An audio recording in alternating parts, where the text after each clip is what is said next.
How do you heal your relationship with food, your body, and yourself? That's today's question. Hi, it's Dr. Mary, and I'm so glad you're here. You know, if you're watching this video today, I'm guessing that your relationship with food, with movement, with your body, with yourself is probably not that great. Otherwise, you wouldn't be here, right? So I want to tell you a story. True confession time. That used to be me. Up until I was around 40, a little bit before I turned 40, I had a very poor relationship with the woman in the mirror. In fact, I really flat out loathed her. I picked apart at myself all the time. My inner critic was constantly telling me I wasn't good enough, smart enough, pretty enough, intelligent enough, successful enough, you name it, enough, right? And I would punish myself, and this was subconsciously, but I wasn't consciously doing this, but I would punish myself by restricting my food intake and by over-exercising. And one day, a friend of mine confronted me, and he said to me, "I think you have a problem." And I said, "No, I don't have a problem." I was in such denial, right? Because in my academic life, I've been researching factors that affect body dissatisfaction and factors that lead to eating disordered attitudes and behaviors for 20 years. And so he came to me and he's like, "I think you have a problem with food and your body image." And I was like, "No, I don't. That's what I study. I don't have a problem. I research it, right? You're the one with the problem." So I turned it back on him. And we fought like cats and dogs, you know. He's like my little brother from another mother. And we fought like cats and dogs for about a week about this. And he kept coming to me saying, "You have a problem, you have a problem." And finally I was like, oh my God, he's right. I have a problem. Yes, I've been studying this for 20 years, but it doesn't mean I have it all figured out. So in that moment, this was a few years ago, in that moment, my stubbornness and my perfectionism, which can be a good thing and a bad thing, kind of kicked in. And I said, okay, I'm going to beat this. I'm going to beat this. Because I don't want to suffer anymore. Because by that point I admitted to myself just how much this had been affected me and how long this had been going on. It had been going on for 24 years. By the time I actually admitted I had a problem. At the time that this happened, I was coaching for an organization called Girls on the Run. It's a self-esteem building program. And I was working with girls in 2nd, 3rd, and 4th grade at this little elementary school. And you know, I think my biggest motivation, because I don't have kids of my own, but my biggest motivation was I wanted to be a good role model for those girls. And I knew that with the problems I had been having for 24 years, that I was absolutely hypocritical to be looking at them and telling them, "You're beautiful, you're wonderful, you're perfect just as you are.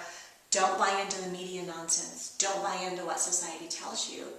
When I myself couldn't even look at myself in the mirror and think anything positive. So I started a journey. And I was determined I was going to heal my own body shame. I was going to heal my relationship with food and my body and myself. And this journey took me about 1.5 to 2 years. And in that time, I started gathering. I mean, I was a researcher. I knew from the research what worked and what didn't. But let me tell you, that is totally different when you apply it to your own life. So I started experimenting on myself. And I'm like, I'm going to be my own guinea pig here. I want to figure out what works and what doesn't. I've got all this 20 years of research, stuff that I've been studying in the lab, but I've never actually tried it myself. I think it'll work, but I don't know. And let me tell you, some of it didn't work. Some of it just made things worse. So I took all of that knowledge and I dove in like any good researcher, and I was my own test subject. And it took me about 1.5 years before I really figured it out. And in that 1.5 years, I got really clear on what worked and what didn't and why. And my intention at that point was to just heal myself. I never ever in a million years thought that I would share about my journey with anybody else. And a funny thing happened. I started opening up a little bit about what I was doing and why I was doing it. And people started to ask me specifically to share. I started getting asked to do radio shows, video interviews, telesummits, write books about how I healed my relationship with food, my body, and myself. And at first I was really reluctant because I was like, oh, no, this is my personal private journey. I can't share that. And then I thought about that Marianne Williamson quote about, we think that we're not good enough, and we think that, we can't shine, and we can't whatever. And at some point, she was like, who are you not to? You're a child of God. Who are you not to share and to shine your light of your own creative brilliance with the world so that you can help other people? And I was reading that book one day that the quote was from, and I was like, oh my gosh, who am I not to do this? I have not only 20 years of research, but I now have a year and a half of self-experimentation to really figure out what works and what doesn't work. Who am I not to share that with the world and help other people heal? It would be selfish of me to keep it in. So, I started another journey, and that was, I had 20 years of research and a year and a half of my own guinea pigging where I was applying that to myself. And I was like, I cannot ask people to take a year and a half journey with me. Because like I said, not all of it worked. So I really kind of went back to the drawing board, and I looked at everything that I had from my lab, and I looked at everything that I had from my own experience. Because like I said, you can research it all you want in a lab. When you go apply it to real life, whew, it's just, it all goes out the window. Does it work, right? Does it actually work? That was the question. In what order should things occur? So what I did is I took that 20 years of research and that year and a half of my own healing journey. And about a year and a half ago, I launched a program called 30 Days to Body Love. If you're here, what I'm sharing with you today is now the third rendition of that program. So I've had clients going through it, I've had women going through that, and they've given me feedback and what worked and what didn't, and maybe we should do this differently and do that differently. And every time I will relaunch the program or refine it, because I want to make it the best, most effective program for healing your body and your relationship with your food and your body and yourself. So in this third rendition, what does this look like? So 30 Days to Body Love is a 6-week program. We do 5 days on, 2 days off. And what you're going to get throughout that 6 weeks is you'll get daily email support from me. On each week when we're doing our 5 days on, each day you'll get a different audio that walks you through what you're supposed to do that day. You'll get workbooks, exercises. I'll be asking you to do some things that may seem a little bit weird, but they're in there because they work. And so it's a 6-week journey that we take together. So you've got daily emails from me, you've got audios coming 5 days on, 2 days off, you've got workbooks for each week. Some days there'll be exercises to do, some days there'll be journaling prompts for you to do, but that'll all be packaged together. And then you'll have a Facebook group. So if you are just wanting some support from other women who have either gone through the journey because they've been through the program a couple iterations ago, they're still there, they're still actively involved to support you, or new people who are coming in with you right now and are going through it with you. So you'll have that support. So what do you do? So in this 6-week program, we focus on something different each week. So the first week we really dive in and do some deep healing work. It is not easy, but it needs to be done in order for you to move forward. And then we start to really craft what it's going to look like to reinvent your relationship with food, your body, and yourself. Then we go through this, and this next one takes about a week and a half. It's my kind of 7 steps that I took to really turn my body shame into body love. Then we'll go back and we'll take another look at how things are going, kind of do a reassessment. We'll be in week 4 at that point. So how are things going? What do we need to tweak? Then we'll move into really expanding your from healing your relationship with food in your body to really healing your relationship with yourself and creating the life that you want. And we'll end in week 6 with you creating an action plan. So you'll have a step-by-step process of what you want life to be like and how you're going to get from point A to point C.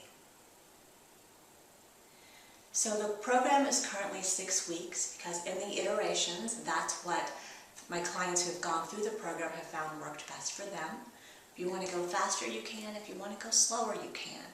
But I will be there. You'll have the Facebook group to kind of support you and hold you accountable as you're walking through. Now that being said, in this iteration of the program, the one thing that my previous clients have said to me is, I really wish I got more individual one-on-one time with you. The Facebook group's great, the daily audios and the exercises and the emails that I get every day, they're great. And for some women that was enough. They're like, I'm good. I just needed those daily prompts and I'm good. But some of the women said, I just really wish that I had gotten a little bit more personalized attention in the program, that it was more of a one-on-one private coaching program rather than an e-course with a group coaching component. So, what I've decided to do is offer you 2 versions of the program. So if you are very self-directed and all you need is the prompts and the daily emails and you're good to go, then do that version. Do the self-guided version. If you need a little bit more accountability, if you're the kind of person who knows that if I'm not there asking you, have you done those exercises yet? Have you done the exercises yet? That you're not going to do them? Because, let's face it, you have to do the work for it to work, right? You can't just buy the program and let it sit on the shelf. It's not going to help. So if you're the kind of person that needs a little more accountability and needs someone to say, okay, why are you not doing this? Why is this not working for you? Let's look at this a different way. Maybe we should focus more on this. Then I invite you to do the guided version of the program. So you'll get the entire thing that you're getting in the self-directed program. But in addition to that, you're going to get 3 one-on-one 30-minute coaching calls with me throughout the duration of your 6-week program. So we'll hold a call every other week, and it'll be you picking my brain on specific problems that you're having, things that you're struggling with, maybe an exercise that you just you're struggling with how to do it, or it's just not quite working the way you hoped it had, and you'll have me right there to help guide you and tailor that program specifically to you so you can get results that you need in the timeline that you want. So that's option B. So you've got option A, which is the self-guided program, the self-directed program, and then you've got option B, which is the self-guided or directed program plus the 3 coaching sessions with me. So I call that the guided journey. I want this to work for you, and I know that different personalities learn better in different ways. Some people want to be left on their own, and they want to just pop in on the Facebook group if they have a question or if they have a concern, and otherwise they just want to do their own thing. And some people really need that guidance, need that accountability of a coach saying, hey, why aren't you doing this? Get your exercises done. If this isn't working, let's come about this in a different way. So I'm putting those 2 options out there. You know you best. If you're a self-guided, self-directed kind of person, do that option. If you need a little bit more accountability and support, then I'm here for you with those 3 30-minute sessions. I hope that regardless of which option you choose, you will make an investment in yourself. Because here's the deal. I'm a psychologist. I had 20 years of research under my belt on the factors that affected our relationship with food, our bodies, and ourselves. Did that stop me from having a problem on my own? No. If I could have done it myself, I never would have had a problem. If I, the woman who studied it for 20 years, couldn't figure it out and instantaneously heal myself just with the research in my lab, maybe you can do it on your own, and more power to you if you can. But here's the thing. I know that I needed help. I needed books and coaches and therapists and people to work with. In that 1.5 year journey, I sought every possible resource out there. I tried all kinds of stuff. And what I've brought for you is the stuff that worked best for me. I did your homework for you. I'm stubborn enough, driven enough, and perfectionistic enough to really have taken that deep dive, because I knew if I didn't do it then, that I never would. So if this resonates with you, please, please invest in yourself. You are so worth it. You deserve to have a wonderful relationship with the woman you see in the mirror. You deserve to be able to look at her and say, I love you, and mean it. You deserve to be able to look at that woman in the mirror and not just see flaw after flaw after flaw. If you're ready to heal your relationship with food, your body, and yourself, I hope that you'll check out what I have to say below and invest in yourself.